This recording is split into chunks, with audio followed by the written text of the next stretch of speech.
Assalamualaikum warahmatullahi wabarakatuh. Pembahasan sekarang mengenai konsep dasar sintak. Di sini akan dijelaskan beberapa alur program dimulai dari hashtag include iostream. Di sini penjelasannya, tanda pagar include iostream ini menginklusikan header file iostream yang berisi deklarasi untuk input atau output seperti cout. Nah, di sini ada perintah cout, ini adalah tampilan untuk hasilnya atau outputnya. Yang berikutnya adalah using namespace std. Using namespace std memungkinkan kita menggunakan nama-nama dari namespace std atau standar tanpa perlu mencantumkan std setiap kali. Yang berikutnya adalah int main, buka kurung, tutup kurung. int main, buka kurung, tutup kurung, fungsi utama dari program. Setiap program C++ harus memiliki satu fungsi main. Yang berikutnya adalah cout hello world, NL. Mencetak teks hello world ke layar dan diakhiri dengan baris baru atau NL. Sekarang kita akan coba praktekkan bagaimana kode program yang ada di sini. Berikut juga penjelasannya menggunakan aplikasi atau langsung menggunakan aplikasi C++-nya. Langkah pertama adalah ketika kita sudah menginstalkan aplikasi C++-nya, misalkan disimpan sebagai shortcut di desktop, tampilannya seperti ini, menggunakan C++ Embarcadero Deep C++. Kalau misalkan sudah ada di tampilan seperti ini, tinggal di double klik, pointernya diarahkan. Ini tampilan dari Deep C++. Apabila kita menghendaki membuat program yang baru, maka langkah selanjutnya adalah pilihannya adalah New Document. Apabila ini sudah terbuka, kita coba ketikkan perintah-perintah atau kode program untuk menampilkan teks hello world seperti ini. Di baris pertama, ketikkan tanda pagar include, tanda buka kurung dan tutup kurung, diketikkan iostream. Dilanjutkan di baris kedua, pastikan kursor yang kedap-kedip seperti ini di ujung perintah kode program. Cara memindahkannya bisa menggunakan tanda panah pada keyboard. Setelah kursor yang kedap-kedip ini di ujung, pilihannya adalah enter. Ini di baris kedua, boleh diketikkan using namespace, spasi, std, titik koma. Di ujungnya ini adalah titik koma, bukan titik 2. Dilanjutkan di baris ketiga, di enter kembali, int main, buka kurung. Ketika kita mengetikkan buka kurung, ini otomatis pasangan sebelah kanannya itu menyesuaikan, otomatis langsung ada. Jadi untuk mengetikkannya, pastikan kursornya itu selalu berada di ujung perintah atau di ujung teksnya seperti ini. Setelah itu spasi, buka kurung. Dilanjutkan setelah baris ketiga ini, pastikan si kursor yang kedap-kedip ini selalu di ujung perintah atau di ujung kode programnya. Ini di enter, ketikkan cout, buka kurung seperti ini, tanda kutip, ketikkan hello, world. Ditambahkan dengan tanda seru. Tanda kutip di sini, ketika kita mengetikkan di awal tanda kutip, selalu otomatis pasangannya selalu ada. Secara otomatis muncul. Kembali pindahkan si kursornya itu di ujung perintah. Spasi, buka kurung, perintah NL, titik koma. Sampai dengan baris keempat, instruksi atau program untuk menampilkan perintah hello world ini sudah selesai. Maka dilanjutkan dengan perintah return. Spasi 0, titik koma. Sampai di sini, ini sudah selesai untuk menampilkan kata hello world. Sekarang program ini coba dijalankan. Tetapi sebelum menjalankan programnya, perintah yang ada di sini ini harus disimpan terlebih dahulu sebelum menampilkan kata hello world ini. Caranya, pilihannya adalah pilih menu file, pilihannya adalah save. Nanti ada kotak dialog seperti ini. Kotak dialog save as ini, di sini ada save in. Nah, nanti coba kalian diklik di ujungnya seperti ini.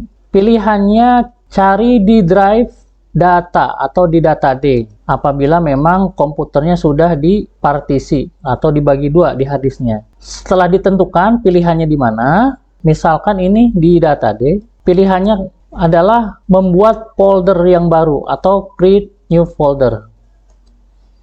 Nah, misalkan di sini di data D atau di data di drive D, nama foldernya adalah latihan C++. Nah, pastikan seperti ini di double klik. Foldernya sudah dibuat, nanti file yang kalian simpan adalah di folder latihan C++, pilihan judulnya, boleh di sini yang tadinya untitled 1 diubah latihan 1. Untuk save as tipenya biarkan default seperti ini, encodingnya juga sama dibiarkan default seperti ini. Langkah yang berikutnya adalah pilihannya adalah save.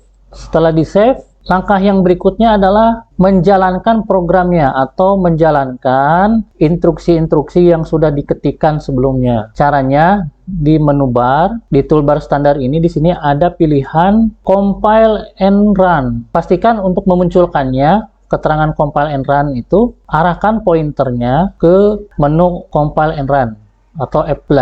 Diklik. Ini program sederhana, hanya menampilkan teks hello world saja. Apabila sudah, pastikan ditutup kembali. Penjelasan mengenai file header ini atau include iStream ini. Apabila ini tidak dicantumkan atau tidak diketikkan, ini dihapus di baris pertama, akan coba dijalankan menggunakan compile and run. Nah, maka perintah atau instruksi atau program yang sudah diketik ini tidak bisa berjalan seperti biasanya, dan pesan kesalahan itu terlihat di bawah di sini seperti ini. Artinya tanpa perintah hashtag include iStream, maka cout ini, perintah untuk menampilkan ini tidak bisa dijalankan. Nah, sekarang bagaimana dengan using namespace std ini? Saya coba hapus lagi di baris yang kedua, kita jalankan compile and run. Pesan yang sama akan error. Jadi, baris pertama dan baris kedua ini adalah bagian dari yang terpenting ketika akan menuliskan sebuah program. Nah, bagaimana kalau misalkan cout ini mau diubah, bukan hello world, misalkan menyapa teman. Halo teman. Coba kita jalankan perintahnya dengan menggunakan compile and run. Menjadi halo teman.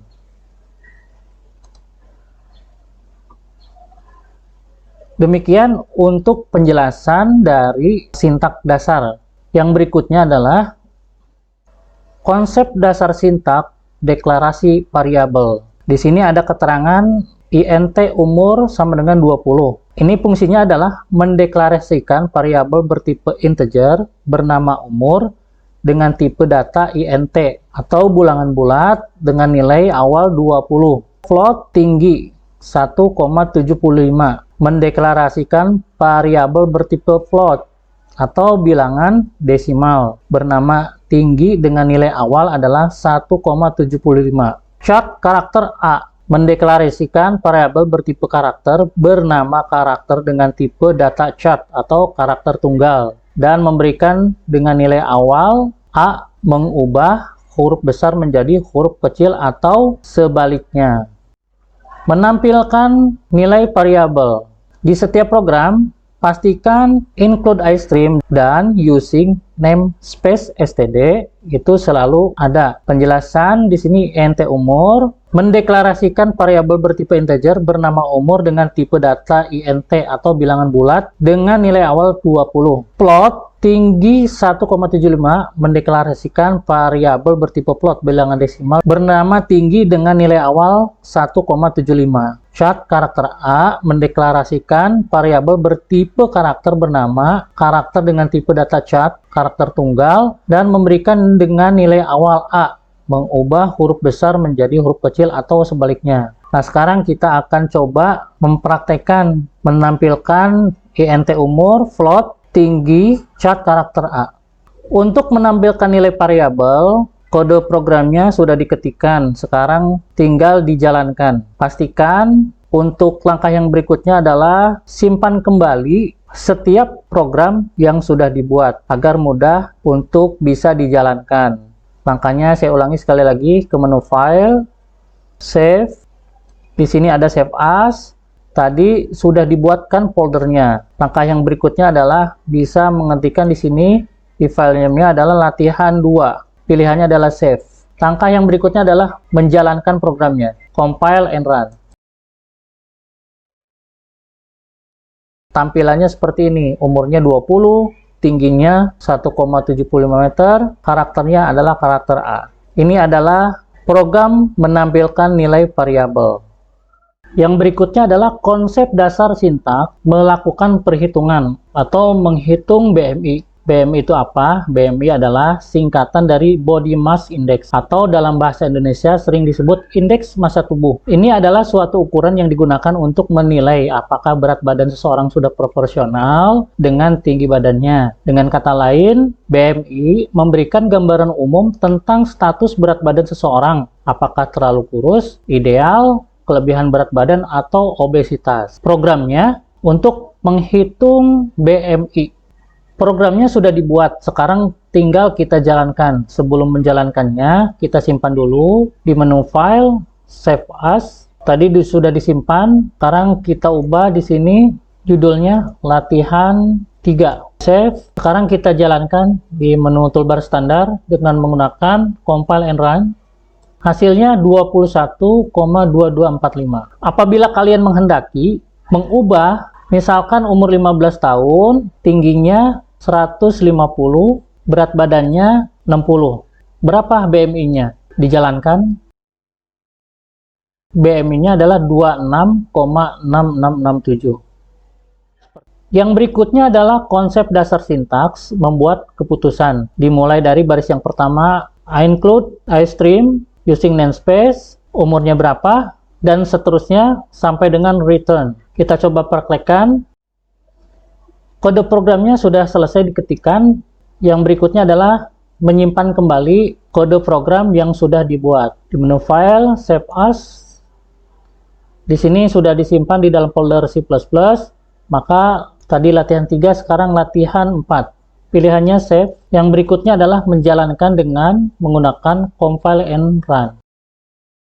Hasil Anda sudah dewasa.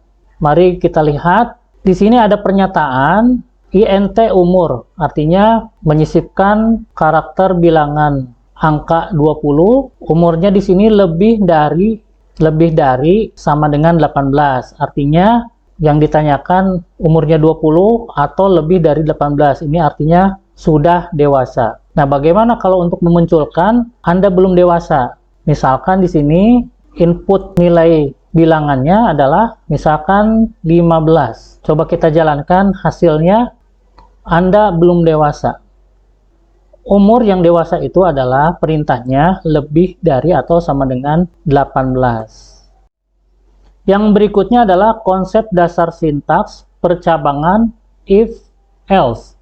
Di sini ada kode program int nilai sama dengan 80. Di sini penjelasannya, deklarasi variabel. Baris ini mendeklarasikan sebuah variabel bernama nilai dengan tipe data int atau bilangan bulat dan memberikan nilai awal 80. Variabel ini akan menyimpan nilai yang akan dicek. If buka kurung nilai lebih besar atau sama dengan 80. Kondisi pertama, ini adalah awal dari sebuah struktur kontrol if. Kondisi ini akan mengecek apakah nilai yang tersimpan di variabel nilai lebih besar atau sama dengan 80. Jika kondisi ini benar atau true, maka kondisi di dalam blok if akan dijalankan. Ini kondisi yang pertama. Apabila sesuai dengan yang ditanyakan, maka kondisi yang pertama nanti yang akan dijalankan.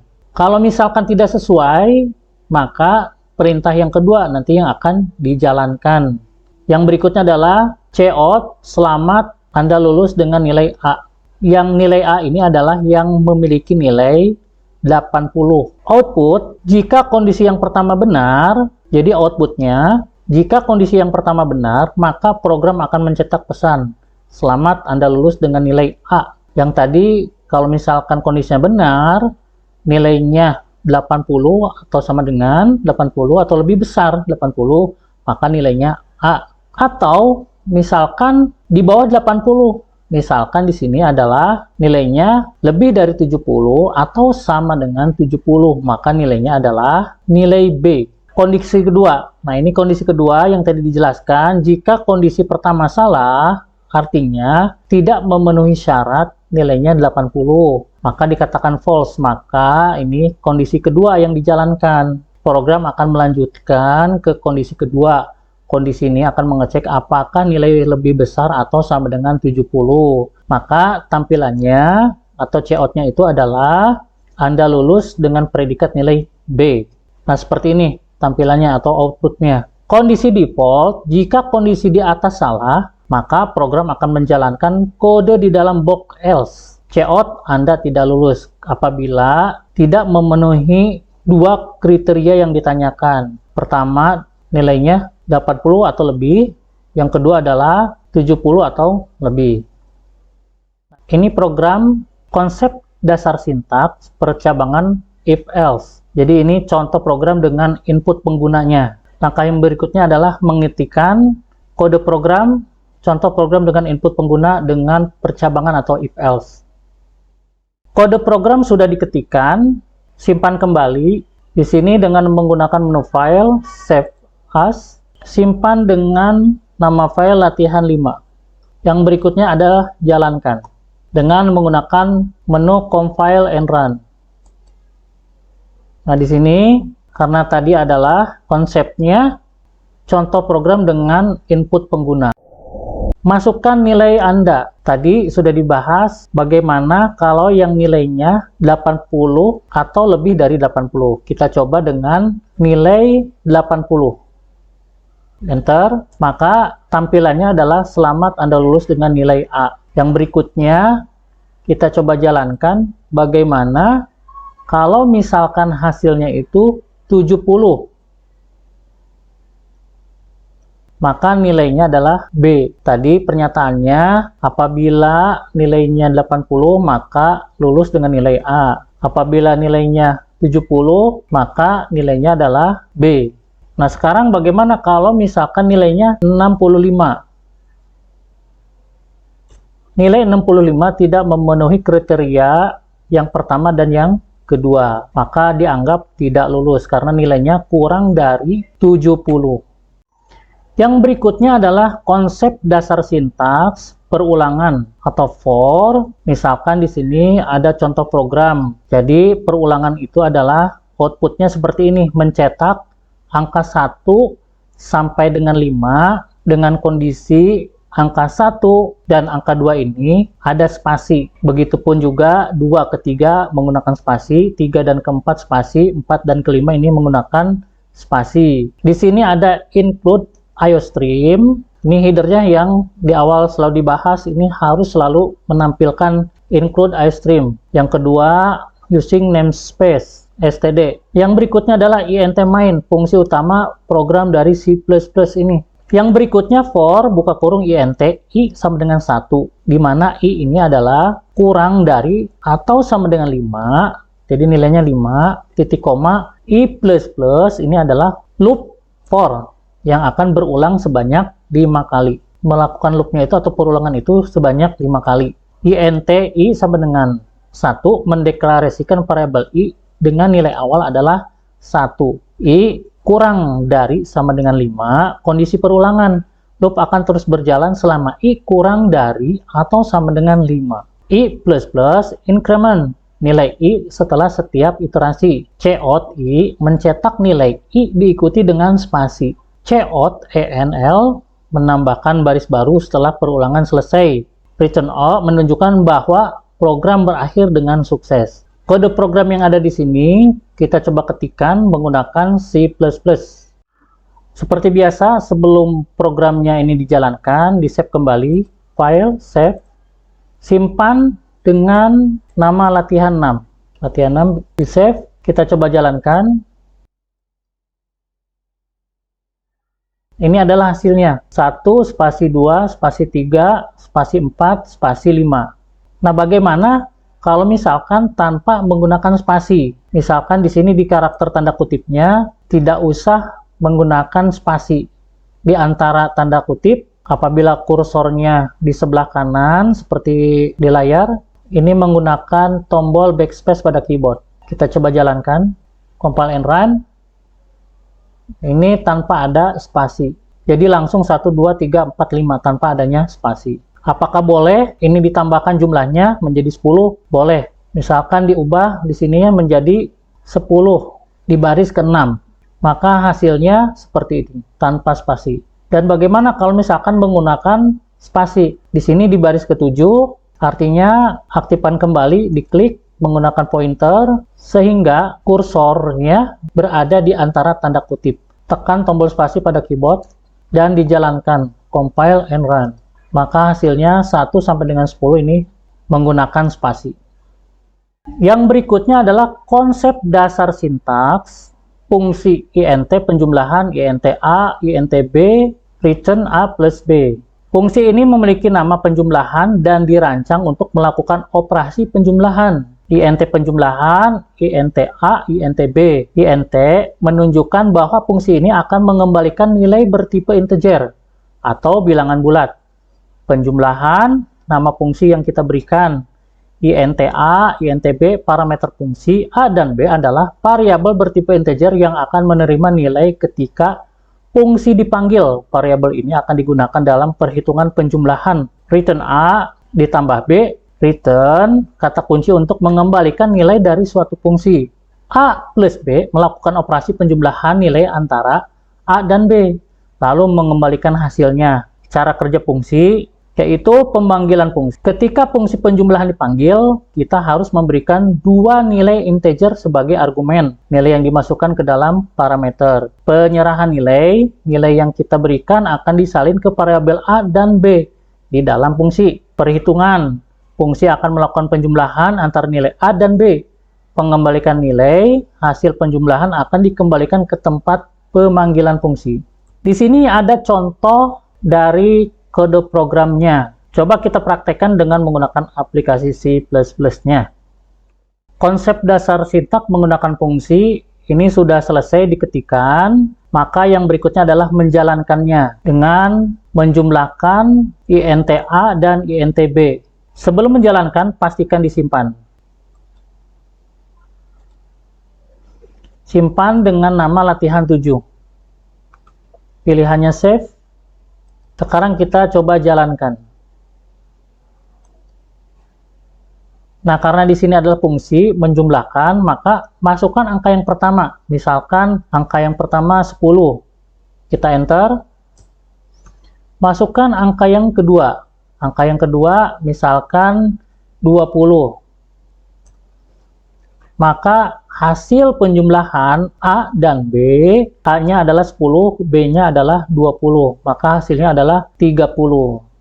Yang berikutnya coba dijumlahkan antara angka yang pertama, misalkan 25, angka yang kedua 100. Hasilnya 125. Ini adalah penjumlahan dari fungsi. Nah, kalau misalkan kalian mau mengubah, kalau tadi penjumlahan, bagaimana dengan perkalian atau pembagian? Diperhatikan konsep dasar sintak untuk yang fungsi ini, jumlah kode program sampai dengan 23 baris. Yang tadi saya katakan, kalau tadi penjumlahan, bagaimana untuk perkalian atau pembagian? Kira-kira yang diubah di baris keberapa untuk menjadikan masukkan nilai pertama dan masukkan nilai kedua itu menjadi sebuah perkalian atau pembagian. Silakan di pertemuan yang berikutnya. Terima kasih. Demikianlah, semoga bermanfaat. Terima kasih. Assalamualaikum warahmatullahi wabarakatuh.